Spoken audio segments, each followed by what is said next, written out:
Hello दोस्तों, आपका हमारे चैनल पे बहुत बहुत स्वागत है। आज मैं आप लोग के समक्ष मॉक टेस्ट लेकर उपस्थित हुई हूँ। बिना टाइम वेस्ट किए शुरू करते हैं।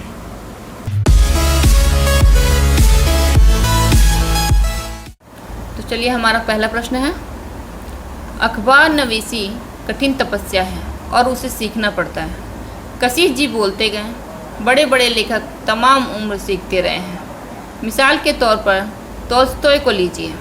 डू यू नो, तोल्स्टॉय ने अपनी कहानियों के पहले कलेक्शन को 100 बार रिवाइज किया था। आजकल के नौजवानों में टैलेंट की कमी नहीं, इट इज देयर, लेकिन तपस्या नहीं है। यह पंक्ति किस उपन्यास से उद्धृत है? यहाँ 4 ऑप्शंस हैं, मैं आपको दे रही हूँ, आप इनमें से बताइए कौन सा सही होगा। पहला है गोदान, दूसरा कर्मभूमि, तीसरा झूठा सच और चौथा है बिगड़े का सुधार। चलिए बताइए, इन चारों में से कौन सा सही है?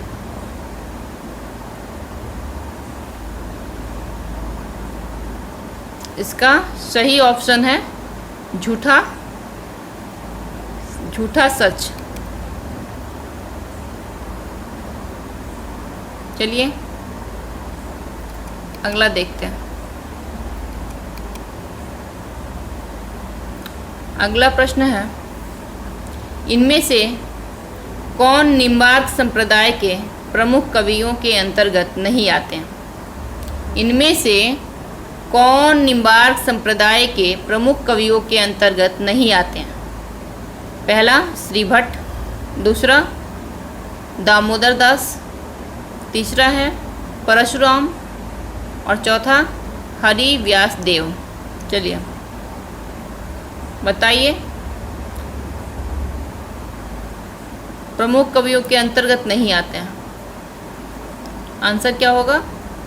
इसका आंसर होगा ऑप्शन, चलिए तो बताइए, ऑप्शन ग। अब अगला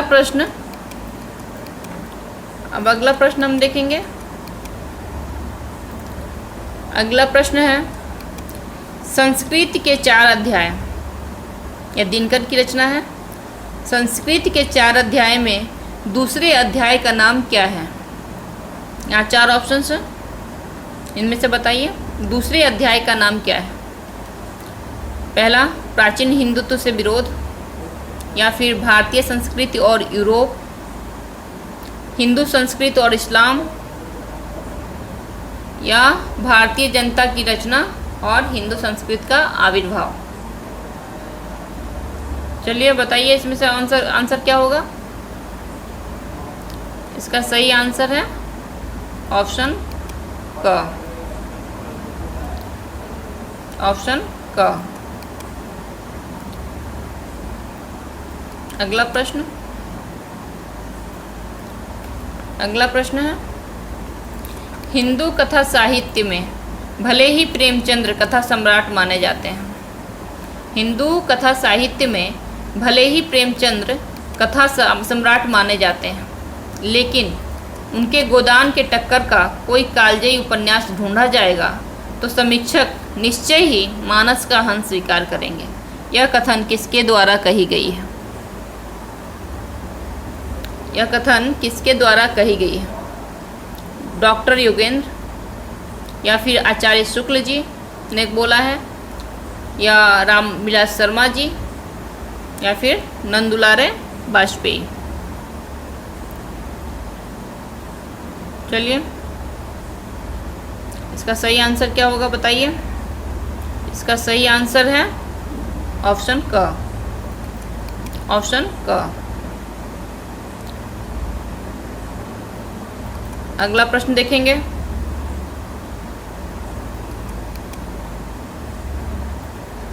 अगला प्रश्न है,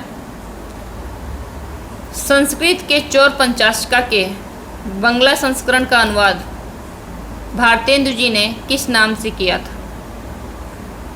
संस्कृत के चौर पंचाशिका के बांग्ला संस्करण का अनुवाद भारतेंदु जी ने किस नाम से किया है?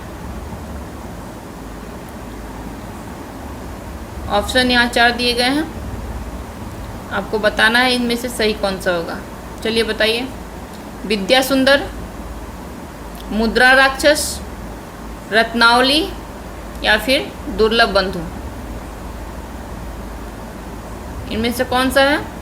उम्मीद करती हूँ आप सभी बता पाओगे। तो इसका सही आंसर है ऑप्शन क। चलिए अगले प्रश्न को देखेंगे। अगला प्रश्न, इनमें से रिचर्ड्स की रचना नहीं है। इनमें से रिचर्ड्स की रचना नहीं है। कॉलेज ऑन इमेजिनेशन या फिर interpretation in teaching, menses of mind या फिर दी फॉरलॉर्न डोमन। बताइए चलिए, इनमें से रिचर्ड्स की रचना कौन सी नहीं है? इसमें इसका सही आंसर होगा दी फॉरलॉर्न डोमन। चलिए, दी फॉरलॉर्न डोमन। अगला प्रश्न देखेंगे। अगला प्रश्न है, रिचर्ड्स ने अर्थ के कितने प्रकार माने? रिचर्ड्स ने अर्थ के कितने प्रकार माने हैं? 2, 4, 5 या फिर 7? 2, 4, 5 या फिर 7? चलिए बताइए कितने माने हैं। तो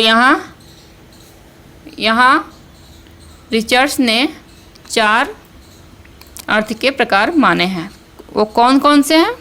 मुख्यार्थ, भावना, वचनभंगी और उद्देश्य। चलिए अगला प्रश्न देखते हैं। अगला प्रश्न देखेंगे। कलाकार में सौंदर्य की उत्पत्ति होती है और भावक में, या में होगा, मैं नहीं, भावक में सौंदर्य की पुनरुत्पत्ति होती है। अर्थात सृष्टा कलाकार सौंदर्य का भागी होता है। यह कथन किसका है? यह कथन किसका है? क्रोचे, रिचर्ड्स, एलियट, इलियट या प्लेटो? यहाँ एलियट ना होके इलियट होगा। क्रोचे, रिचर्ड्स, इलियट या प्लेटो? चलिए बताइए। तो इसका सही आंसर होगा, कुछ गेस करिए आप लोग। इसका सही आंसर होगा क्रोचे। अगले प्रश्न की तरफ पढ़ते हैं। अगला प्रश्न है, जाति एक विमर्श। जाति एक विमर्श किसकी रचना है? तेज सिंह, कमल भारती, माता प्रसाद या फिर जयप्रकाश करदम? चलिए, किसकी रचना है? जयप्रकाश करदम की। किसकी? जयप्रकाश करदम। चलिए आगे देखेंगे। अगला प्रश्न देखेंगे। केशवदास का उपनाम क्या है? केशवदास का उपनाम क्या है?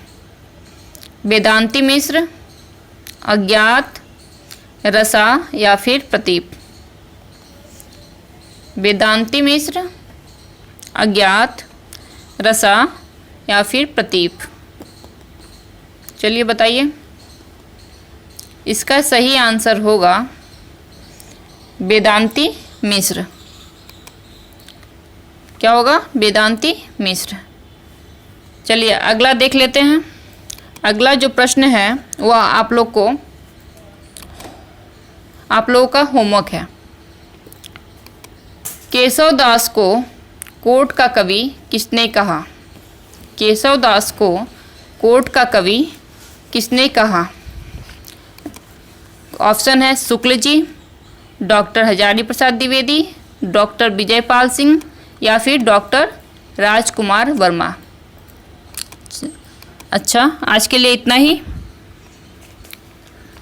कितने प्रश्न सही आपने किए हैं कमेंट करके बताइएगा। धन्यवाद।